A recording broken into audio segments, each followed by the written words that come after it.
ಬೇಜಾರಾಗಿರೋದು ನನಗೊಬ್ಳಿಗೆ ಮಾತ್ರ ಅಲ್ಲ, ನಿನ್ನ ಮನಸ್ಸಿಗೂ ನೋವಾಗಿದೆ ಅಂತ ಗೊತ್ತು. ಆಮೇಲೆ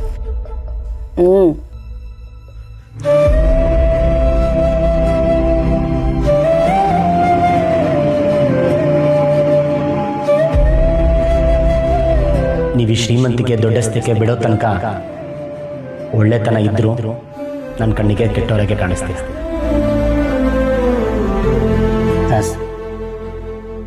ನಾನು ಅಷ್ಟೊಂದು ರೂಢಾಗಿ ನಡ್ಕೊಳ್ಳೋ ಅವಶ್ಯಕತೆ ಇತ್ತ? ಸಮಾಧಾನದಲ್ಲಿ ಹೇಳಿ ನಾನು ಸೋತಿದ್ದೀನಿ ವಿರಾಜ್, ಆದರೆ ಅದು ಅಮ್ಮನಿಗೆ ಅರ್ಥ ಆಗಿಲ್ಲ. ಆದರೂ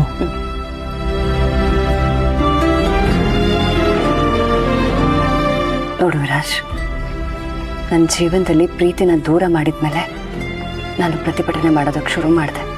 ಅಧಿಕಾರದಲ್ಲಿ ಕೂತ್ಕೋ ಅಂದರು, ನಾನು ಒಪ್ಕೊಳ್ಳೋದೆ ಅದನ್ನ ಹಾಗೆ ಬಿಟ್ಟು ಬಂದೆ. ಮದುವೆ ಆಗು ಅಂದರು, ತಿರಸ್ಕಾರ ಮಾಡಿದೆ. ಆದರೆ ಏನು ಬದಲಾಗಿದೆ? ಬದಲಾಗ್ತಿಲ್ಲ ಅಂದರೆ ಯಾಕೆ ಮಾಡ್ತೀರಾ ಸಾಸ್?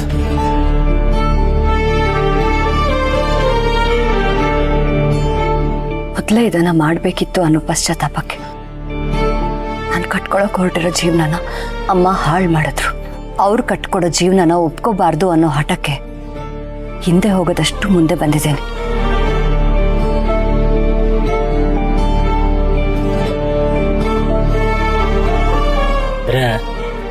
ಆ ಹಠ ತಪ್ಪು ಅಂತಿದ್ದೀರಾ? ಇಲ್ಲ ವಿರಾಜ್, ಹಠ ಮಾಡಬೇಕಾದ ಸಂದರ್ಭದಲ್ಲಿ ಹಠ ಮಾಡಲೇಬೇಕು. ಅರು ಅಮ್ಮ ಅವ್ರಿಗೆ ಬೇಕಾದಾಗೆ ನಿನ್ನ ಜೀವನ ಕಟ್ಟಕ್ಕೆ ಹೋದಾಗಲೇ ನೀನು ಹಠ ಮಾಡ್ತಿದ್ಯಾ.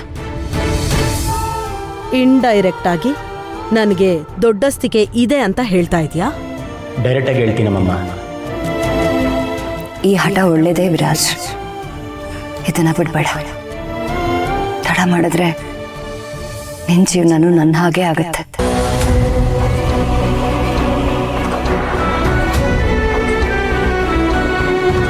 ಈಗಲಾದರೂ ಅಮ್ಮಮ್ಮಗೆ ಅರ್ಥ ಆಗ್ಬೋದು ಅಂತ ಅನ್ಸತ್ತಾ? ಅರ್ಥ ಮಾಡ್ಕೊಳ್ಳೋ ತನಕ ನಿನ್ನ ಹಠನ ನೀನು ಬಿಡಬೇಡ ವಿರಾಜ್. ಇವತ್ತು ನೀನು ಮಾಡಿರೋ ಕೆಲಸನ ಹಿಂದೆ ನಾನು ಯಾವತ್ತೋ ಮಾಡಿದ್ರೆ ಇಷ್ಟೊತ್ತಿಗಾಗಲೇ ಅಮ್ಮ ಅರ್ಥ ಮಾಡ್ಕೊಳ್ತಿದ್ರೋ ಏನೋ.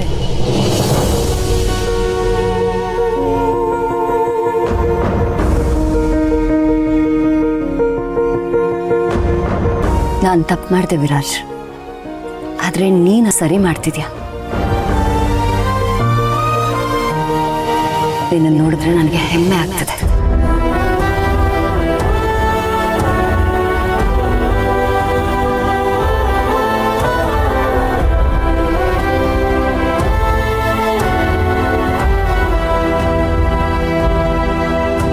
ಹೆಮ್ಮೆ ಪಡುವಂತ ಕೆಲಸ ಮಾಡಿದಾನ ನಿನ್ ಮಗ?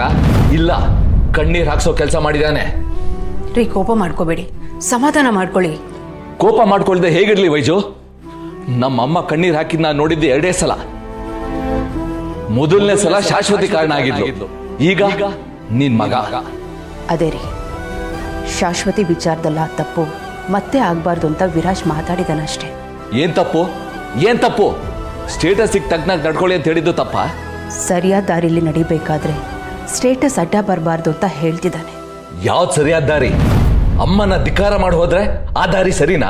ಅತ್ತೆ ನಡೆಯೋ ದಾರಿ ಒಂದೇ ಸರಿಯಾದ ದಾರಿ ಅಲ್ಲ, ಇನ್ನೊಂದು ದಾರಿನೂ ಇದೆ ಅನ್ನೋದು ಸರಿನೇ ಅಲ್ವಾ? ವೈಜು, ಅರುಮನೆತನ ಅಂದ್ರೆ ಅದಕ್ಕೆ ಅದ್ರದ್ದೇ ಆದ ಸ್ಥಾನ ಇದೆ, ವರ್ಚಸ್ಸಿದೆ. ಅದಕ್ಕೆ ಮಸಿ ಬೆಳೆಕ್ ಹೊರಟಿದ್ದಾನೆ ನಿನ್ ಮಗ. ಅದಕ್ಕೆಲ್ಲ ನೀನ್ ಸಪೋರ್ಟ್ ಮಾಡಕ್ ಹೋಗ್ಬೇಡ. ಒಪ್ಕೊಳ್ತೀನಿ, ನಮ್ಮ ಮನೆತನದ ಬಗ್ಗೆ ನನಗಾಗ್ಲಿ ವಿರಾಜ್ಗಾಗ್ಲಿ ಚೆನ್ನಾಗಿ ಗೊತ್ತಿದೆ. ಆದರೆ ಸೊಸೈಟಿನಲ್ಲಿ ಎಲ್ಲರ ಜೊತೆ ಒಂದಾಗಿ ಬಾಳೋದ್ರಿಂದ ನಮ್ಮ ವರ್ಚಸ್ ಹೇಗ್ರಿ ಕಡಿಮೆ ಆಗುತ್ತೆ? ನೀನ್ ಮಾತಾಡೋದ್ ನೋಡಿದ್ರೆ ಆ ವಿರಾಜ್ ಆಡೋ ಎಲ್ಲ ಹುಚ್ಚಾಟಕ್ಕೆ ನೀ ಜೈಕಾರ ಹಾಕೋ ತರ ಇದೆ. ರೀ, ವಿರಾಜ್ ಈಗಿನ ಕಾಲದ ಹುಡುಗ, ಅವನೇನಾದ್ರೂ ಹೊಸತನ ತಂದರೆ ನಾವು ಅದಕ್ಕೆ ಸಪೋರ್ಟ್ ಮಾಡಬೇಕು. ನಾವು ನಂಬ್ಕೊಂಡಿರೋ ಹಳೆ ಕಟ್ಪಾಡನ್ನ ಅವನ ತಲೆ ಕಟ್ಬಾರ್ದಲ್ವಾ? ಇದರಿಂದ ಅವನ ಅಧಿಕಾರದಿಂದ ದೂರ ಉಳಿತಾನ ವೈಜು. ನೋಡಿ, ಅಧಿಕಾರ ಅನ್ನೋದು ಇವತ್ತಿರುತ್ತೆ, ನಾಳೆ ಹೋಗುತ್ತೆ. ನನ್ನ ಮಗನಿಗೆ ಒಳ್ಳೆ ಮನಸ್ಸಿದೆ, ಅದು ನೋಡಿ ಖುಷಿ ಪಡಿ. ಅವನು ಕುರ್ಚಿಗೆ ಗೌರವ ಕೊಟ್ಟು ಘನತೆಗೆ ತಕ್ಕಾಗಿ ನಡ್ಕೊಂಡ್ರೆ 1000 ಅಲ್ಲ 1,00,000 ಜನಕ್ಕೆ ಮಾದರಿ ಆಗ್ತಾನೆ. ಅವನಂತ ಒಳ್ಳೆ ಮನ್ಸಿರೋ ಎಷ್ಟೋ ಜನ ಸೊಸೈಟಿಯಲ್ಲಿ ಹೆಸರು ಮಾಡ್ತಾರೆ. ನಿನಗೆ ಅದು ಕಾಣಿಸ್ತಾ ಇಲ್ವಾ? ನೀನ್ ಮಾತಾಡ್ಬೇಡ ವೈಜು. ನನ್ನ ಜೊತೆ ವಾದ ಮಾಡೋ ಬದಲು ವಿರಾಜ್ಗೆ ಅಮ್ಮನ ಹತ್ರ ಕ್ಷಮೆ ಕೇಳಿ ಅವ್ರು ಹೇಳ್ದಂಗೆ ಕೇಳ್ಕೊಂಡಿರಕ್ಕೆ ಹೇಳು.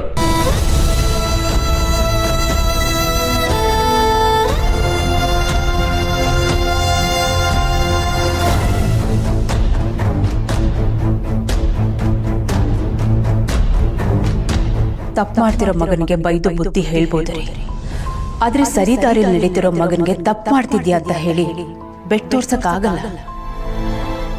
ಆದ್ರೂ ನಿಮ್ಗೋಸ್ಕರ ಪ್ರಯತ್ನ ಮಾಡ್ತೀನಿ ನಾನು.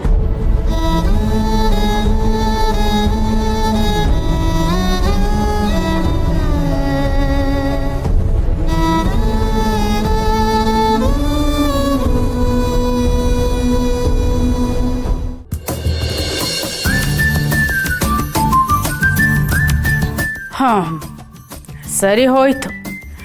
ಅಲ್ರೋ, ಇಬ್ರು 10 ನಿಮಿಷಕ್ಕೆ ಸುಸ್ತಾಯ್ತು ಅಂತ ಹೀಗೆ ಕೂತ್ರೆ ಕಲಿಯೋದು ಯಾವಾಗ? ಬಿಟ್ಬಿಡು ನನ್ನ ಕೈ ಕಾಲು ಏನು ಪಾಪ ಮಾಡಿದೆ? ಹೇಳೋ, ಎಲ್ಲ ತಾನು ಡಾನ್ಸ್ ಕಾಂಪಿಟೇಷನಲ್ಲಿ ಗೆಲ್ತೀನಿ ಅಂತ ಚಾಲೆಂಜ್ ಮಾಡಿದ್ ನೀನೇ ಅಲ್ವಾ? ಅಲ್ವಾ ಮತ್ತೆ? ಹೇಳ್ಮೇಲೆ ಬಿಡೋ ಕಾಲು, ಬಿಡೋ ಬಿಡೋ, ಹೇಳ್ಮೇಲೆ ಹೇಳು. ಹೇಳು, ಕೊಡ್ತೀನಿ ನೋಡು ಒಂದಿಗೆ. ಬಾ ಈ ಕಡೆ. ದೊಡ್ಡ ಸೋಂಬೇರಿ ಆಗಿದೆಯಾ ಕಣೋ ನೀನು. ಈಗ ಹಾಡು ಹಾಕ್ತೀನಿ, ಮೊದಲಿಂದ ಮಾಡಿ ತೋರಿಸು. ಅಮ್ಮ ಮೊದಲಿಂದ ಅನ್ಬೇಡ, ಬೇಕಾದ್ರೆ ನಾಳೆ ಮನೆಯೆಲ್ಲ ನಾನೇ ಕ್ಲೀನ್ ಮಾಡ್ತೀನಿ. ಕೊಡ್ತೀನಿ ನೋಡು. ನಾನು ಅರ್ಧದಷ್ಟು ವಯಸ್ಸಾಗಿಲ್ಲ ನಿನಗೆ, ಆಗ್ಲೇ ಸುಸ್ತು ಅಂತಿದೀಯಾ. ಡಾನ್ಸ್ ಮಾಡ್ತಾ ಮಾಡ್ತಾ ಅಭ್ಯಾಸ ಆಗುತ್ತೆ ಕಣೋ, ಬಾ ಕಲಿ. ನೀನ್ ಹೀಗೆ ಅರ್ಧಂಬರ್ಧ ಶ್ರದ್ಧೆಯಲ್ಲಿ ಡಾನ್ಸ್ ಮಾಡಿದ್ರೆ ಡಾನ್ಸ್ ಕಲ್ತಂಗೆ ಸ್ಪರ್ಧೆ ಗೆದ್ದಂಗೆ ಬಿಡು. ಮಲ್ಲಿ, ಕಲ್ಸವನ್ಗೆ ಕಲಿತಾನೆ. ಅಮ್ಮ, ದತ್ತು ಹಾಡು ಹಾಕಿದ್ಮೇಲೂ ಈ ಥರ ಬಿತ್ಕೊಂಡ್ರೆ ಆ ಲಟ್ಟನ್ಗೆ ಎಲ್ಲೇ ಒಂದು 2 ಏಟ್ ಹೊಡಿ.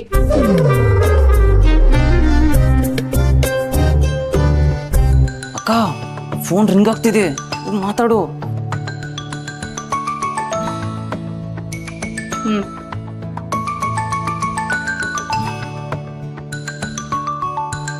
ನಿಂತ್ಕೊಳ್ಳೋ. ನೀನೆಲ್ಗೋ ಹೊರಟೆ? ಕಾಲ್ ಬಂದಿದ್ದು ನಿಮ್ಮ ಅಕ್ಕಂಗೆ ತಾನೆ? ಡ್ಯಾನ್ಸ್ ಕಲ್ಸೋ ಅಕ್ಕನೇ ಹೊರಗೋದ್ಲಲ್ಲಮ್ಮ. ಅವಳು ಹೋಗ್ಲಿ, ಅವಳು ಏನು ಕಲಿಸಿದಳೋ ಅದನ್ನ ನೀನು ಡಾನ್ಸ್ ಮಾಡು, ನಾನು ನೋಡ್ತೀನಿ. ಅಮ್ಮ, ಅಕ್ಕ ಬರಲಿ ಇರು. ನಾನು ಮೊದಲನೇ ಸಲ ಡ್ಯಾನ್ಸ್ ಮಾಡ್ತಿರೋದು. ಪಾಪ ನನ್ನ ಕಾಲಿಗೆ ಇದೆಲ್ಲ ಅಭ್ಯಾಸ ಇಲ್ಲ. ಅದೇ ಮತ್ತೆ, ಅದು ಗೊತ್ತಿದ್ದು ನೀನು ಸ್ಪರ್ಧೆಗೆ ಇಳ್ದಿದೀಯ ಅಂದಮೇಲೆ ಗೆಲ್ಲೇಬೇಕು ಅನ್ನೋ ಹಠ ಛಲ ಇರಬೇಕು. ಆಗಿದಾಗ್ಲಿ ಕಣೋ. ಇವತ್ತು ನೀನು ಪೂರ್ತಿ ಕಲಿಯೋವರೆಗೂ ನಾನು ಮಲ್ಗಲ್ಲ, ನಿನ್ನು ಮಲ್ಗಕ್ಕೆ ಬಿಡಲ್ಲ. ಯಾಕಾದ್ರೂ ಚಾಲೆಂಜ್ ಮಾಡೋದ್ನೋ?